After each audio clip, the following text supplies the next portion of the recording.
Hello friends, स्वागत है आपका साधन के एक नए सेक्टर डीप डाइव में। अभी रिसेंटली लास्ट वीक हमने एक डीप डाइव वेबिनार किया था on a topic of CDMO, where we discussed what is happening in CDMO, why we are discussing CDMO, and the most important thing was something related to the market expansion and global macro things are favorable for CDMO industry. How is that? So ये simplify करने के लिए मैं आपके साथ ये video share कर रहा हूँ जो कि हमने उस वेबिनार में बहुत ही precisely summarize किया हुआ है. So I'm releasing this video for you to watch out and appreciate what kind of industry tailwind industry player exists in CDMO industry and why we should look at CDMO opportunity as a stock market investor. Full recording of 1.5 hour जहाँ पे हमने काफी deep dive किया था on fastest growing CDMO player which has a very optimistic future in next 1 year. If somebody wants the recording, then recording is available on the link provided in the description. Also, this video is available for Sadhan channel members. CDMO, अगर मैं इसको explain करूं इन lemons term, तो basically pharma industry का एक term है जो एक जार्गन है जिसको सिंप्लीफाई किया जा सकता है बहुत ही सिंपल टर्म्स में, और वो उन्हीं टर्म्स में मैं एक्सप्लेन करूंगा. So how we will move in this webinar is that first I would take up the CDMO, the sector CDMO part. So it is Contract Development Manufacturing Organization. These are companies which support pharma and biotech companies. अब pharma मैं बोल रहा हूँ और biotech बोल रहा हूँ, शायद मैं यहीं से differentiate करना शुरू कर दूं तो आपको अच्छा होगा. Is mostly pharma, but BlueJet is slightly more twisted toward the biotech company, and we'll know the history of it. So biotech companies are slightly more research oriented and pharma is slightly more market oriented. So I had interned with GSK, GlaxoSmithKline Pharma, for 2 months, and then I realized कि उनका कोई R&D वगैरह कोई उतना deep नहीं था. So pharma के लिए research and development is not the core thing. I thought that GSK is such a brand, so उनके लिए R&D would be core, but I realized कि नहीं, उनके लिए this is not the core thing. The main thing is the sales of a drug. So वो drug का delivery, distribution, supply chain, and all those things are more important for a pharma than research and development.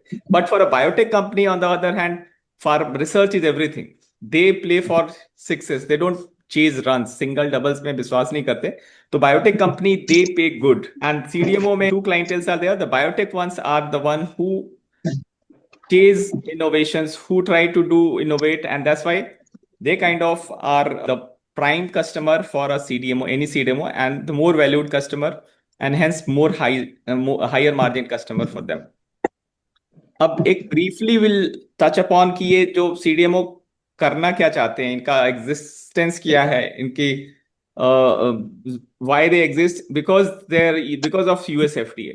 अब US FDA ने ही एक plan, एक phase out manner में 3 trials होते हैं, 3 phases में एक ट्रायल होता है, फेज 1, फेज 2, फेज 3, उसके बाद कमर्शियल में जाती है, तो कमर्शियल फेज आता है और उसके बाद ऑफ पेटेंट फेज भी आता है. तो ऐसे तो 5 आप फेज कह सकते हैं, but this is the part of these 3 are important for CDMO. First is that when a drug is almost ready, उसके पीछे भी बहुत सारे परम्यूटेशन कॉम्बिनेशन होते हैं. अगर कोई बीमारी पकड़ी गई है कि ये बीमारी है, जैसे कोविड एक नई डिजीज आई, तो उसको सॉल्व करने के लिए बहुत सारे केमिकल फॉर्मूलाज अवेलेबल थे कि शायद इससे वो वायरस किल हो सके. तो वो वो PhD थीसिस होती है, वो लैब में लोग करते हैं.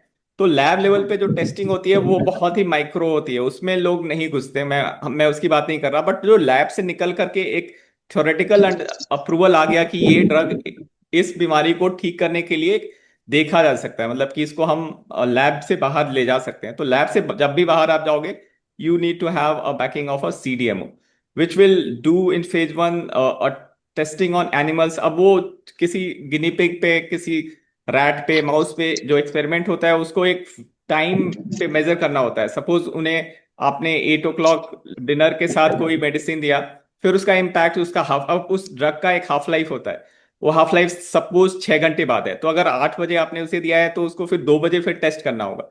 तो रात के 2 बजे बहुत सारे PhD, I know personally some PhD researchers, फिर अगर आपको रियली कोई टेस्ट करना है तो उसके लिए बहुत ही एफर्ट लगता है कि अब 8 बजे के 4 घंटे बाद आपको जाकर के उसका टेम्परेचर मेजर करना पड़ेगा, रैट का, माउस का, जो भी है, गिनी पिग है आपका। एनिमल्स टेस्टिंग में भी बहुत सारे रिसोर्सेज लगते हैं, राइट? ये कोई इजी जॉब नहीं है कि किसी को भी आपने काम पे लगाया वो अलार्म लगा के कर लेगा, वैसा नहीं है। तो that has to be an organisation has to work for this, so that's why testing on animal is a tricky thing. Then if it passes that phase, then it goes to small set of human population, जो focus group होते हैं।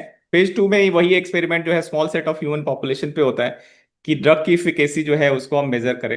Phase 1 से phase 2 जाने में 100:1 type of success ratio होता है बहुत बार। I am just giving a ballpark number, जो क्लियर करते हैं उसमें से एक फेज 2 जाता है। उसके बाद थोड़ी सी प्रोबेबिलिटी बढ़ जाती है, जो फेज 2 में पास आउट हुए हैं उसमें से 20 में से 1 2 3 फेज 3 जाते हैं। तो फेज 3 में जाने पे काफी सक्सेस चांसेस बढ़ जाते हैं, प्रोबेबिलिटी बढ़ जाती है। तो फेज 3 में गया है तो फिर भी अप चांसेस है कि फेज 3 ट्रायल में, जहां पे हम ह्यूमन पॉपुलेशन पे कर रहे हैं, वहां पे एक तो ह्यूमंस पे एक्सपेरिमेंट करना टफ है, लोग वॉलंटियर नहीं करते हैं।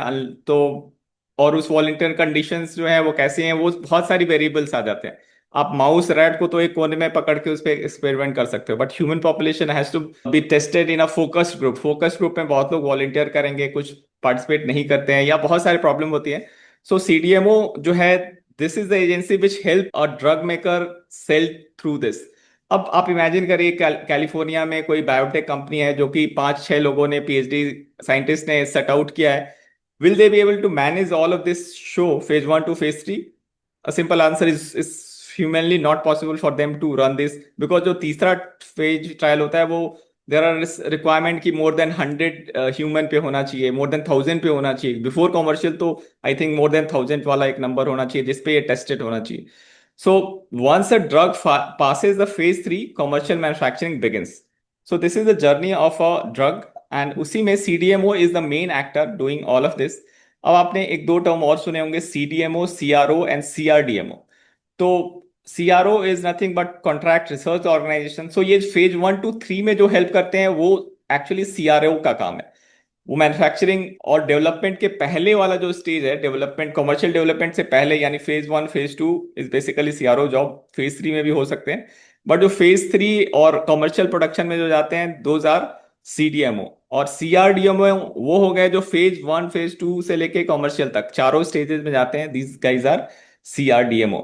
So CDMO basically they help the entire drug discovery, development and manufacturing life cycle, and their USP is providing a cost-effective, customized solutions, and which helps pharmaceutical innovators accelerate drug development. So it is a service sector जहाँ पे आपको accelerate करना है. It's like a project you need to accelerate to, and the project is to get as soon as possible the drug development approval. Or cost reduction is secondary. So low cost but timely. That is the essence of CDMO. वहीं CRO जो होता है वो specialise होता है on the scientific function for discovery, like pre clinical and clinical stages of pharmaceutical R&D। यानी कि हम कौन सा मॉलिक्यूल लगाएं उस पे, जो मैंने बोला था कि फेज 1 के पहले वाला जो चीज होता है वहां पे भी CRO is active. And formulation development, so एक फॉर्मूला तक पहुंचने में CRO का रोल होता है। Pre clinical and clinical stages में भी फेज 1 फेज 2 में CRO एक्टिव होते हैं। तो CRO प्लस CDMO हम कर दे तो वो CRDMO हो जाता है। This is the jargon simplified. अब CDMO पे आते हैं, because this webinar is all about CDMO, because CRO is a different business from CDMO। और बिकॉज CRO में क्या होता है कि बहुत ज्यादा प्रोबेबिलिस्टिक गेम होती है। आपने किसी फार्मा कंपनी के साथ स्टार्ट किया, वो हो सकता है उसका फॉर्मुलेशन ही गलत हो, तो आप तो फेज 1 फेज 2 में गए ही नहीं, आप तो प्री क्लिनिकल में ही फेल कर गए, तो वहां पे फेलियर रेट बहुत हाई है। तो CRO का जो है वो कॉस्ट बहुत ज्यादा होता है और सक्सेस कम होता है, तो वो बिजनेस उतना अच्छा नहीं है। लेकिन CDMO में डेवलपमेंट एंड मैन्युफैक्चरिंग आ जाती है। तो मैन्युफैक्चरिंग जब आ जाती है तो फिर कॉमर्शियल ब्रेन एक्टिव हो जाते हैं सारे फार्मा कंपनी के।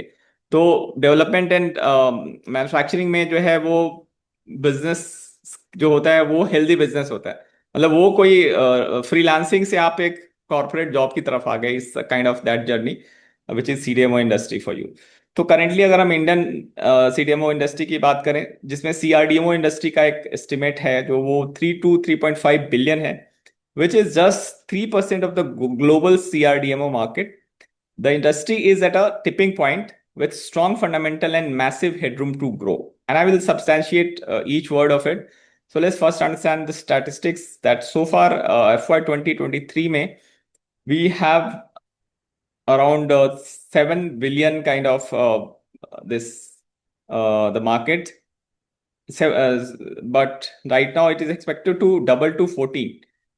And this Indian this is market share basically. So Indian market share जो है वो that is stated to grow to 5% by FY28 from currently 3.7%. So 3.7 say 5, which is 1.5 times in terms of market share, but in volumetric terms में ये double होगा, volume double होगा, but market share would be basically higher by 1.3 percentage. This would be largely driven by significant cost advantage due to lower wage costs because India का competition कौन है? Will soon know is China. And China में बहुत एक important चीज जो बहुत लोग नहीं जानते हैं, nothing to do with CDMO, कि चाइना का जो लेबर कॉस्ट है it has actually tripled in last 6 years and there is no stat for it. तो इसलिए ये चीजें बाहर नहीं आती है, but somebody who understand China very well and some geopolitical scientist like Peter Zeihan, उनको मैं फॉलो करता हूँ, तो he had a better grip of China than anybody else. So he has, I'm quoting him, that he said that in last decade, I think it's more than 3 to 4 times increase has happened in Chinese labor. And हमने जो पहले 10 साल पहले जो data देखा था, that time we were at par with China. मतलब China हमसे सस्ता होता था 8-10 साल पहले. But now China is actually 2 times, at least 2 times costly. If stats back, मैं नहीं बता सकता, but at least 2.5 times costly. So anything moving from China to India will reduce lower wage cost. Infrastructure में तो India को अपना काम करना पड़ेगा एंड स्ट्रॉन्ग टैलेंट पूल जो इंडिया के पास है. So India supplies 47% of the US generic demand and 25% of all UK medicine supported by extensive regulatory experience and the highest number of US FDA approved plants outside the US. And this is an important thing to note that US FDA जो है approval बहुत stringent होता है, जो India के जो US के अलावा वो बहुत मुश्किल से देते हैं, और इंडिया में ही सबसे ज्यादा यूएसए एफडीए अप्रूव्ड प्लांट्स हैं. But I think we are bigger in number of plants, but volume में हम लोग चाइना से पीछे हैं. प्लांट्स हमारे पास ज्यादा हैं, बट आई थिंक उनके जो प्लांट है उनका स्केल मैं आपको दिखाऊंगा. वो आपको पता चलेगा कि where are we in terms of China. May be numbers of plants are lower but the volumes are much higher in China.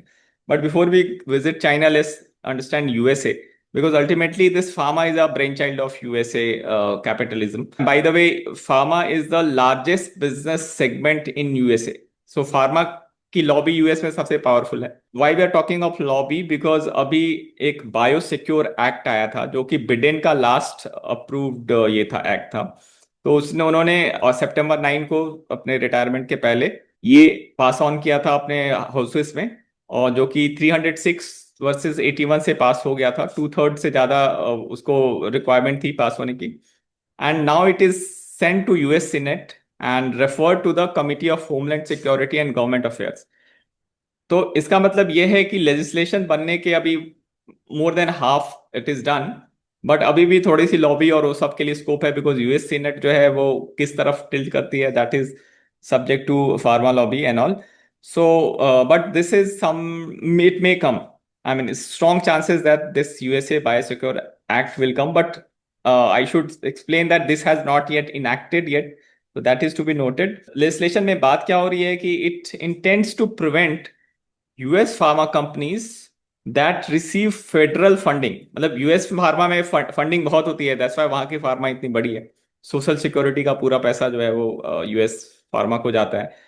तो जो भी फंडिंग रिसीव करते हैं, they are very much intertwined with Chinese supply chain, particularly 5 Chinese services firms, जिसमें सबसे बड़ा नाम है WuXi, WuXi AppTec and WuXi biologic. These two are the big giant, and other BGI, MGI and complete genomics. तो ये एक national concern है.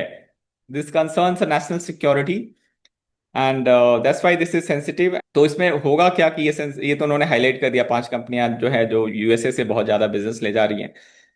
But if the act gets passed, then US pharma company would need to dissociate with Chinese firms by Jan 1, 2032.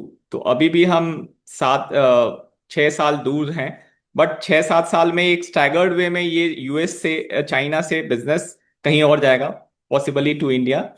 And but this is some time away. तो US biosecure act जो आया था, तो market में बहुत लोगों ने इस पे रिसर्च किया था. I did not study this act that time because मुझे लगा था कि ओवरनाइट चीजें नहीं होती हैं, and market has kind of given premium to all the stocks including Syngene and all, उनको उन्होंने 50% बढ़ा दिया था, but it again came back because अभी उन्होंने सोचा था कि 1-2 सालों में हो जाएगा, but this is not possible कि 2 सालों में हो जाए। वो कितने ट्रिलियन डॉलर की उनकी फार्मा की वो है, ये है मार्केट है, वो ओवरनाइट शिफ्ट नहीं हो जाएगी चाइना से। तो हमें भी ये इसको थीसिस वो एक्साइटेड एक्साइटेड होके नहीं लेना है। This is part of a long term trigger that it will be done subject to that approval from US Senate. So there are some things which we need to be appraised of कि why this is material for USA। And ये तो Biden ने ही पास करा दिया था Trump के आने के पहले ही, विच मीन्स ट्रम्प चाहते तो वो भी करा ही देते, बिकॉज इट्स वेरी सेंसिटिव, क्योंकि इसमें genomic data of US citizen जो है वो वुक्सी के पास है। अब they can, foreign government can play with it, specially China. अभी अभी न्यूज में बहुत सारे एग्रो टेररिज्म की बात हो रही है, which can possibly be done by Chinese government और चाइनीज जो फार्मा प्लेयर्स हैं। बिकॉज एग्रो टेररिज्म मतलब कि एग्रीकल्चर प्रोडक्ट में आप वहां पे म्यूकस डाल दो, कुछ ऐसी चीज रिसर्च से लैब से निकाल के डाल दिया, पोटैटो में कोई डाल दिया, ब्रीड खराब कर दी, जो पोटैटो अगर यूएसए में कोई उगा रहा है तो उनके ब्रेन पे कोई इम्पैक्ट हो जाएगा। ऐसी कुछ चीजें वो प्ले कर सकते हैं। These are the risk. So saving one self from those risk is very important, because US is very, China में ऐसा क्लैरिटी नहीं है कि they will not use this bio weapons, इसीलिए that's a very sensitive thing for US. Intellectual property leakage के chances हैं, dependence on foreign labs for critical supply chains, because USFDA ने एक बहुत बार वो रिसर्च करते रहते हैं कि हम हमारा माल कहाँ से बन रहा है। तो उन्होंने 1-2 बार देखा कि बहुत क्रिटिकल चीजें, जैसे USA is realising it in all the sector including automobile and everywhere, कि बहुत सारा माल तो जैसे क्रिटिकल मिनरल्स जैसे ईवी में है वो चाइना से ही आ रहे हैं, वैसा ही फार्मा में भी है कि कुछ चीजें क्रिटिकल हैं वो बायोलॉजिक मैन्युफैक्चरिंग के लिए बहुत सारी हाई स्केल इन्वेस्टमेंट चाहिए होता है, जो चाइना ने कर लिया है। तो आप उसी पे डिपेंडेंट हो गए हो। So they also need to take that pause and do that. So this surveillance of genetic data is also a thing to be watched out for. So these are the reason why USA Biosecure Act looks very logical step in the right direction. So I'm bullish that China plus one should play out, and when it will play out, how it would look like. So in beginning, let's look at the 2024 का revenue of three top five Chinese company. Top five में जो तीन है उनका अगर revenue हम देखते हैं, तो अगर हम रुपीज में देखें तो रफली 70,000 करोड़ का नंबर आता है। वुक्सी के दो कंपनियां itself are more than 65,000 crore, और बिलियन टर्म्स में ये 8-9 बिलियन के करीब ये इनका है, इन तीनों का। वहीं उसके कंपैरिजन में इंडिया की सबसे बड़ी सीडीएमओ अगर हम मान लेते हैं डिवीज को, डिवीज की इस रेवेन्यू में उसमें एपीआई भी इंक्लूडेड है, मान लेते हैं एपीआई नहीं, वो प्योर प्ले सीडीएमओ कंपनी है, और सिंजीन जो नंबर 2 है इन टर्म्स ऑफ वॉल्यूम, उन दोनों को जोड़ दें तो भी हम 13,000 करोड़ की रेवेन्यू की बात कर रहे हैं। So the size is very high. So this is like they are fighting with a 5 times bigger enemy. So whatever this USA Biosecure Act will help gain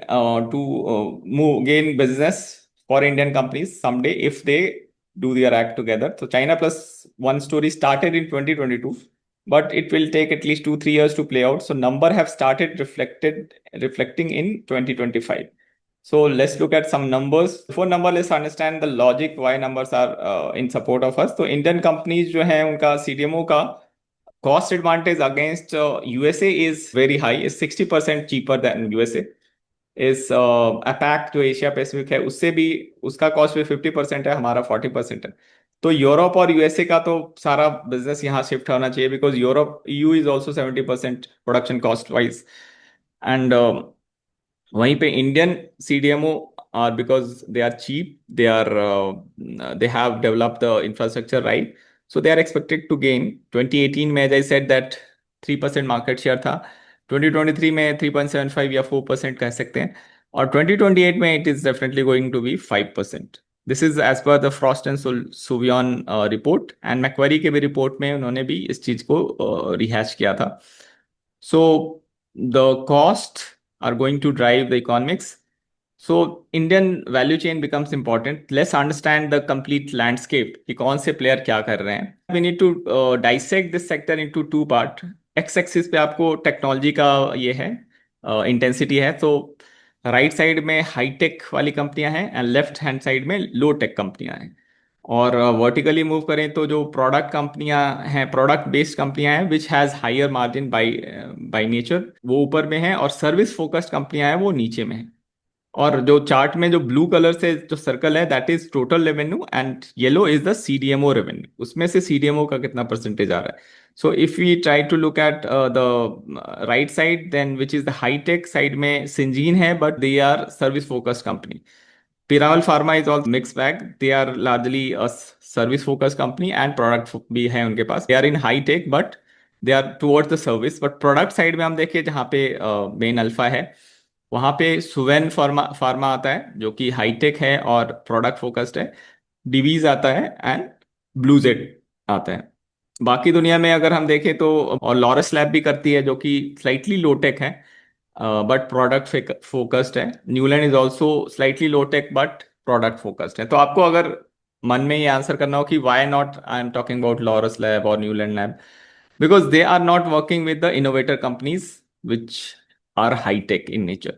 They are working with typical maybe pharma company, एक दो innovator के साथ काम कर भी रहे हैं। So whenever we size our investment then we prefer कि जो सिंगल प्रोडक्ट कंपनीज हो, जो प्रोडक्ट फोकस जिसमें ज्यादा हो, कि एक प्रोडक्ट अच्छा होगा तो आप मॉनिटर कर सकते हो कि numbers are going to be there on table.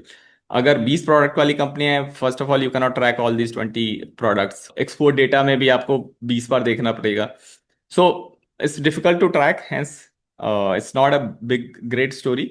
हालांकि आपको सेफ्टी मिलती है वहां पे। For example Syngene is safer than let's say Bluejet in terms of risk कम है, but you are aware that margins are totally opposite. So this is the whole plate. Let's move down to the next slide. Before that, I've already said that companies which are working with innovator biotech companies, they enjoy higher margins, which are more product focused and high tech. एक चीज और जान लेते हैं कि there are two types of pharma drugs. One is called small molecules जो कि छोटे होते हैं और डायमीटर वाइज, एंड दूसरा जो होता है लार्ज मॉलिक्यूल होता है। तो डायमीटर तो हम लोग मेजर कर नहीं सकते, हम उसे कैसे समझेंगे? तो जो स्मॉल मॉलिक्यूल्स होते हैं वो बेसिकली केमिकली सिंथेसाइज कंपाउंड होते हैं जिसमें मॉलिक्यूलर वेट जो है वो कम होता है, and they can easily enter cells and modulate biological process. तो वो आपकी बॉडी के अंदर में बहुत आराम से जा सकते हैं, स्मॉल मॉलिक्यूल्स होने का ये फायदा है। बट जो लार्ज मॉलिक्यूल होते हैं उसे बायोलॉजिक्स भी बोलते हैं, और कॉम्प्लेक्स मैक्रो मॉलिक्यूल्स जो कि साइज में बड़े होते हैं, वेट ज्यादा होती है, but they are produce not from chemical equations और something, they are created from let's say yeast से क्रिएट कर लिया या फंगस से क्रिएट कर लिया, लिविंग सेल से निकालते हैं, and they used to treat disease by mimicking or modifying natural biological process। तो वो एक बायोलॉजी अंडरलाइंग में रहती है, इसीलिए इसे बायोलॉजिस्ट कहते हैं। और इसको सिंथेसाइज करना बहुत मुश्किल है, क्योंकि यही केमिस्ट्री क्या है, केमिस्ट्री सिंपल है कि सोडियम प्लस क्लोरीन डाला तो नमक बन ही जाएगा। But biologics is not simple, कि जैसे photosynthesis is a biological reaction. अब फोटोसिंथेसिस में जो आपको क्लोरोफिल और वो चाहिए होता है, बट उसमें एक राइट अमाउंट ऑफ हीट चाहिए होता है, सनलाइट चाहिए होता है, तो जाकर के प्लांट्स का खाना बनता है। तो क्लोरोफिल जो photosynthesis is a biological reaction, and आप कोई भी लैब में एक्सपेरिमेंट करते हैं केमिस्ट्री लैब में, that is a small molecule for you. So small molecule are simpler to make, but large molecules are difficult to tame, कि कैसे produce करना है, और उसको फिर यूएसए एफडीए के कैनवास में उसको अप्रूव कराना इज अ हेडेक। बिकॉज एक तो वो कैसे तैसे एक लिविंग, दो लिविंग एंटिटी को आप मर्ज कर रहे हो, वो कब कैसे बिहेव करेगी, उसका अप्रूवल है कि ये काम करना चाहिए, उस पे काम करने में बहुत दिक्कत होगी, मतलब डिफिकल्ट टू अचीव है वो चीज। तो large molecules are difficult, it's like wild horses to tame, and small molecules are simpler like donkeys you can ride on and ride out and ride in any time। so administration is typically oral, like tablets के through आप जो खाते हैं generally वो small molecules होते हैं, but large molecules are typically injectables driven और intravenous यानी नस में डालते हैं। तो इंजेक्टेबल्स की भी एक धूम चली थी बीच में 2 साल पहले, तो इंजेक्टेबल मार्केट वो expanding because biologics are to be delivered using injectables. But injectables में आपको बहुत ही प्रिसाइज एंड प्रिस्टीन होना चाहिए आपका मैन्युफैक्चरिंग सेटअप, जिसे स्टेराइल मैन्युफैक्चरिंग बोलते हैं, यानी कि डिफरेंट डिग्री ऑफ स्टेरिलिटी होती है। कि स्टेराइल मतलब कि आपने सपोज आपने हाथ को स्टेराइल करना है तो आपने कर लिया, वो जो केमिकल से आप इथेनॉल से भी साफ करोगे तो स्टेराइल हो जाएगा। But I am talking about a very high advance level of sterilisation, जहाँ पे कि 2-3 लेवल का करके फिर वो प्लांट में सब कुछ स्टेराइल होता है, तो इसलिए उसको क्लीन रखना इज इटसेल्फ अ टास्क। तो वहां पे जाके इंजेक्टेबल्स बनते हैं। So large molecules are costly affairs, but these are the opportunities. So biologics requires complex R&D, technology and infrastructure. As I said, it has to be complex. The clients are more willing to pay a premium for reliability and compliances. Because it's a complex, biologics have longer development and approval timeline. So 7 to 10 years लगते हैं, unlike आपका जो small molecules है वो 3-4 सालों में भी निकल जाता है। CDMOs are that helps from preclinical stage, often retains contract through clinical and commercial phase, and customer stickiness in biologics would be higher because obviously आपने एक के साथ काम किया तो you cannot switch to other because he has invested so much into it, and he knows much more because ज़्यादा time spend करेंगे, service sector है तो obviously they would know more than anybody else. So why to kind of give KT knowledge transfer to somebody else, इसमें आपका time और पैसा जाएगा। Over 50% of the top 10 global drugs, जो कि रेवेन्यू में अगर हम बोलते हैं जो मल्टी बिलियन ड्रग्स हैं, और बायोलॉजिक्स, आधे से ज्यादा बायोलॉजिक्स हैं टॉप 10 में। they enjoy premium pricing, extended exclusivity, because generally आप 5 years का एक्सक्लूसिविटी देते हैं, बट इनको थोड़ा सा ज्यादा मिल जाता है कभी कभी। And they have a slower generic erosion. तो जेनरिक फार्मा का जो रिस्क है कि आपने इनोवेशन करके कोई बनाया और वो 5 साल बाद ऑफ पेटेंट हो जाएगा, तो डॉक्टर रेड्डीज और सन फार्मा जा करके आपका जेनरिक वर्जन बना देंगे, वो discouraging है for innovators. That's why they, in case of biologics, they have a off patent cycle which is slightly longer. And right now, biologics are driving 45% of the revenue of total revenue, which was 25% back then in 2015. So 10 years में उन्होंने काफी अच्छा margin acquire किया है, market share acquire किया है। And जो अभी टॉक ऑफ द टाउन है GLP-1, which is a drug which is for fat reduction and cardiovascular drug है, वो पाइपलाइन में है, which are also biologics. So just to have you a feel of biologics, GLP-1 are biologics. Now let's talk about the two types of CDMO. तो India में एक अब classify करते हैं कि एक इंडियन CDMO मैं बोल रहा हूँ, जो कि Indian pharma company like doctor Reddy, Cipla के लिए जो प्रोडक्ट डेवलपमेंट कर रहे हैं, वो इंडियन CDMO है, जो इंडिया का बैक ऑफिस कर रहे हैं एक तरीके से। तो वो विंडलैस हैं, एकम ड्रग्स है और इनोवा कैप्टैब है। ये सब रिसेंटली 2 साल पहले ये सारे IPO आए हैं, एकम एंड इनोवा। तो ये लोग का प्रॉब्लम क्या है कि they have lower margins because उनका प्रोडक्ट डेवलपमेंट में एक्टिव इन्वॉल्वमेंट नहीं है। So they are lower margins and working capital cycle is also long. So these are not a great place to kind of take a dig on, because इस अगर आप pharma के बाहर भी निकलोगे तो इस टाइप के बिजनेसेस तो आपको कहीं भी मिल जाएंगे। तो इट्स नॉट कि आप why to take risk into low margin business. वहीं जेनरिक CDMO, जो टिपिकल CDMO हैं, जो कि जो फोकस करते हैं off patent drugs. Generic CDMO तो ऑफ पेटेंट जो ड्रग अभी ऑफ पेटेंट हो गया, अब डॉक्टर रेड्डीज को पता चला कि भाई ये ड्रग ऑफ पेटेंट हो रहा है, अब उसे इंडिया में बनाना है, सस्ते में बनाना है, तो they will go to Syngene, they will go to Divi's कि भाई इससे कैसे बनाना है आप बताओ हमें। तो वो उसमें अब सिंजीन और डिवीज जो है वो कितना मार्जिन कमा लेंगे, उसमें मार्जिन थोड़ा सा बेहतर होगा, क्योंकि क्योंकि उनको रिवर्स इंजीनियरिंग करनी होगी, बट उसका पूरा API डेवलप करना होगा and all those things. But वो अल्टीमेटली आप जेनरिक फार्मा के लिए काम कर रहे हो, ऑफ पेटेंट ड्रग्स पे काम कर रहे हो, तो you don't enjoy that much margin. So वो वॉल्यूम गेम है। So but their margins are slightly higher than Indian CDMO, but lower than innovator CDMO. For example, Divi's and Syngene are there. अब innovator CDMO पे आते हैं। They work with global pharmas and biotech innovators on novel molecules, biologics or complex chemistry वाले molecules. They support discovery, clinical trials, and early commercial scale-up. They work on complex APIs and patented molecules, not off-patented ones. So patent protected है आपका अगर client, तो फिर वो आपको he'll not shy away from paying you good money.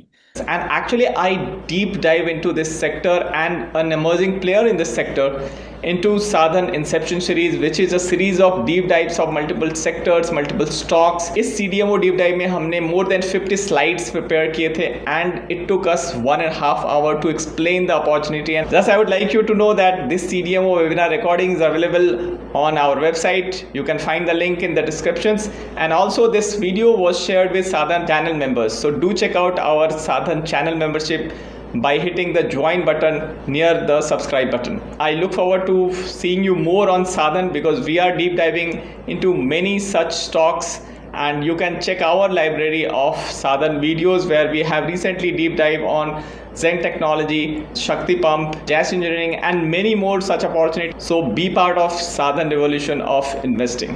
आशा है आपको ये वीडियो पसंद आया होगा. इफ़ यू वांट दैट साधन to deep dive into another sector, for example defence और रेलवे और ट्रांसमिशन और chemical, just type it in the comment. We would like to present another webinar on Sadhan Inception covering another sector in coming days. So be part of Sadhan revolution of investing. Thanks for watching.